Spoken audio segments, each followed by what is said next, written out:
There's one unspoken rule on Halloween night around here. You don't eat any of the candy until you get your parents to check it first. Nothing that's not wrapped, sealed, and totally safe. Unless it's from someone you really know, of course. Everyone's heard those horror stories about razor blades, rat poison, and loads of things that are far more foul, hidden in kids' Halloween candies. Even though most of that is total BS. I even once had someone tell me that all the kids you see on the backs of milk cartons around here are taken by witches on Halloween night. These are just stories that we pass as kids from one generation down to the next. It's all part of that rite of passage of becoming a big kid. Of course, like I said, there are exceptions to every rule. Case in point, our next door neighbour, Marie Collins, or, like all of the kids and a good deal of the adults in our neighbourhood called her, Nanny Marie. Marie essentially raised my dad after my grandma passed away, and it was just Grandpa raising him. She'd take some of the load off Grandpa and watch Dad when he was a kid, having him help her in the kitchen and whatnot. She loves kids. She'd always say that there's nothing more beautiful than a chubby little baby. You see, Marie found out she couldn't have any kids. From what she told my grandpa, after what happened before her husband ran off. He used to beat her or something awful like that. He was not a nice man, from what my grandpa told me. He'd come down hard on Marie for talking to my grandpa or having the neighbour ladies over for tea.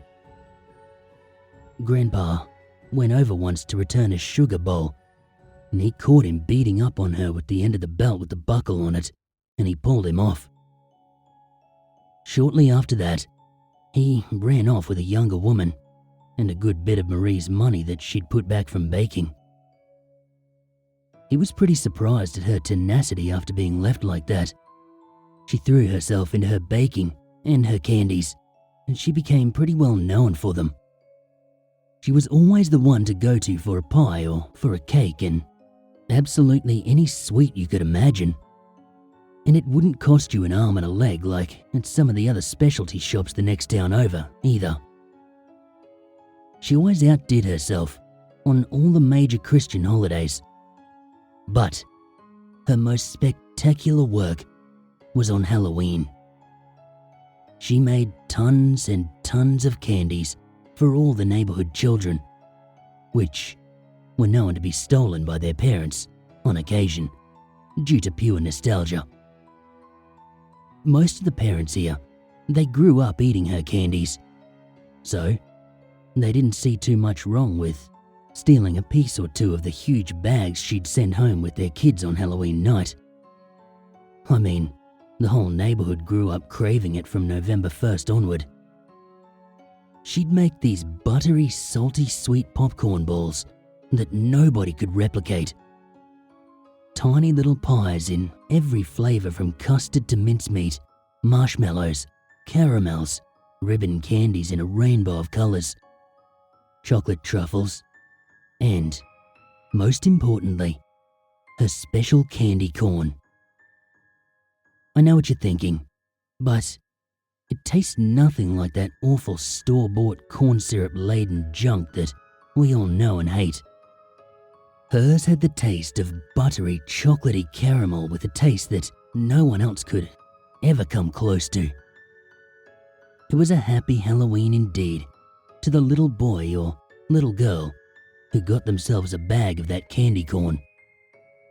I'm drooling as I write this, just imagining how close Halloween is and how she used to let me lick the spoons when I'd help her.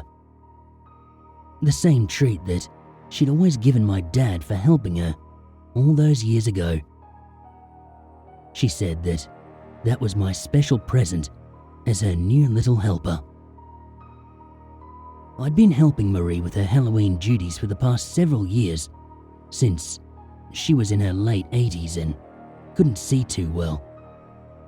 Even with cataracts in both eyes and a fake hip, she still didn't want to disappoint all of her children. Of course, she trusted me more than anyone else because I'd been pretty good help in the kitchen as a kid, and she let me in on some of her recipes so I could help her. That's something that not even my dad could boast. I used to be mystified at the way she could create such wondrous flavors so effortlessly. And all those years ago, I'd asked her how she got her candy to be so much better than everyone else's. She asked me if I could come over later on in that week, and she would show me, from start to finish, how she got her candies to be so delicious. I was overjoyed at the prospect. This was going to be like seeing the master at work. I came back at the time she specified with a big grin on my face. I asked her what we were going to be making, and she told me a little bit of everything. She got all of her ingredients all lined up on her table with her well-worn pots ready to go on the stove. We started off with the butter caramels, but a little glass jar of butter was almost out and had a weird odor, so I told her that we needed more. She said to follow her down into the basement so we could get another jar. There were 3 steel doors that greeted me at the basement steps. 2 close to us and 1 on the far end. She had a very large walk-in freezer and a fridge built in side by side to house all of her necessities. She walked over and entered the cooler. She had labels on all of her glass jars, but they had numbers on them too that I didn't quite understand. The butter jar we took out, it had a 190 on it, and I asked her what for. She explained that it was a batch number. Sometimes things were aged a bit differently or had a different strength, and since we were out of the good butter, we'd have to make some more after we got finished this evening. I followed her back upstairs and I helped her make the caramels with some of the odd-smelling butter. It had a rough smell, like old chicken and kind of like bacon grease. Something gamey, yet still compelling. I'd never had fresh butter that didn't come in stick form, so I followed her lead and we made some of the best candies that I'd ever tasted. We did some cookies and some candy corn. Each piece seemed better than the last because I was finally getting to learn the secret behind what made every Halloween so special. After we'd finished, she made me put on an apron. She said we had enough time to make some more butter and to get some meat ground up for the little mincemeat pies, which, she said, were the hardest pies to make. But she needed some help grinding at her age. I happily tagged along downstairs, this time moving to the 3rd silver door at the opposite side of the basement.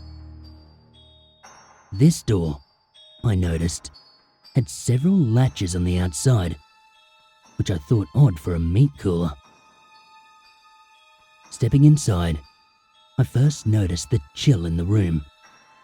This must be where she stored the meat. She flipped on the light to reveal a totally nude, scraggly man with sunken features, chained to the ceiling, moving ever so slightly, as if he hadn't eaten in days. A plump-looking young woman was also chained up, gagged and bound, her screaming muffled by the damp cloth in her mouth.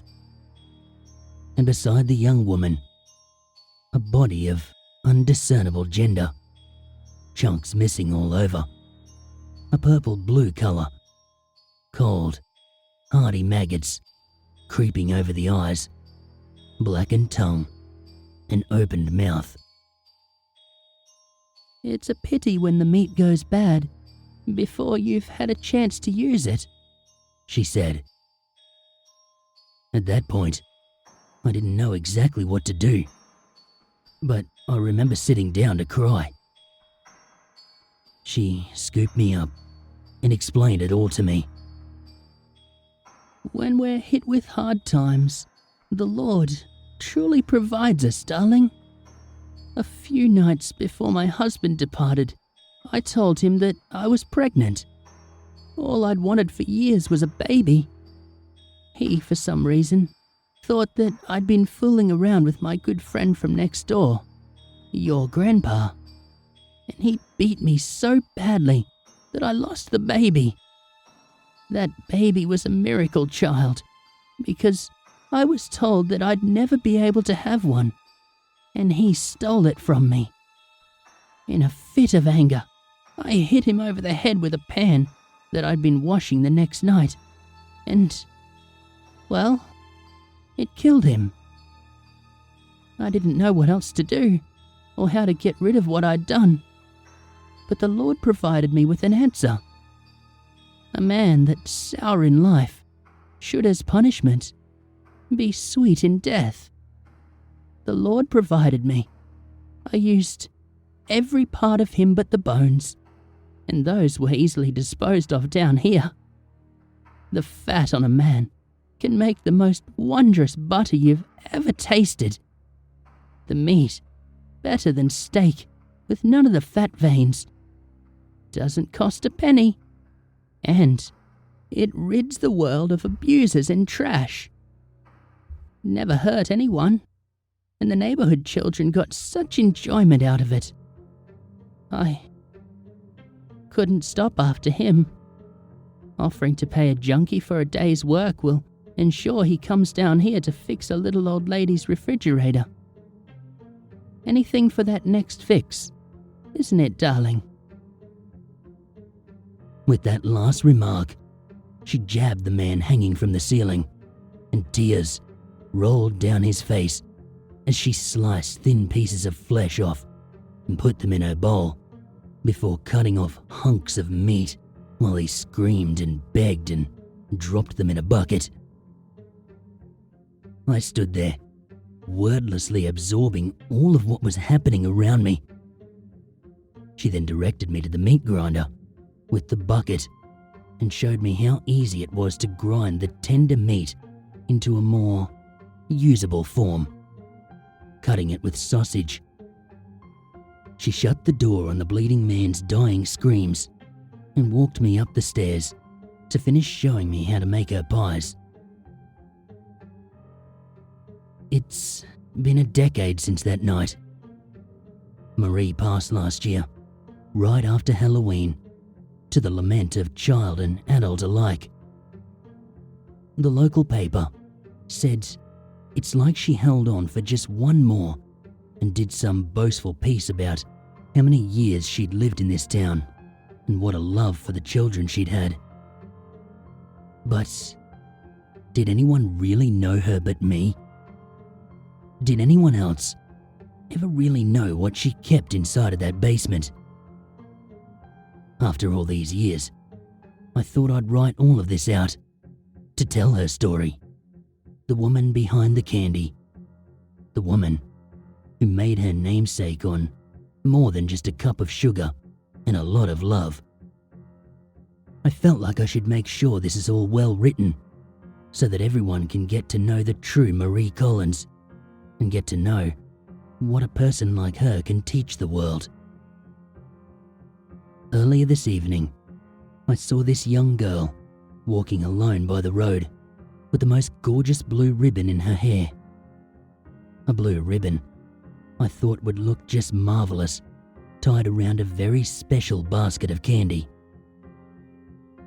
You see, this year will be the first Halloween I've run from this house without dear Nanny Marie, and I plan to set a special basket on the porch for all of the parents taking their kids around the neighborhood. I wanted it all to go perfectly for the children, And, as per Marie's last instructions to me, this new batch of candy has to go out first because it's very special. You could say there's a little part of Marie in every last bite.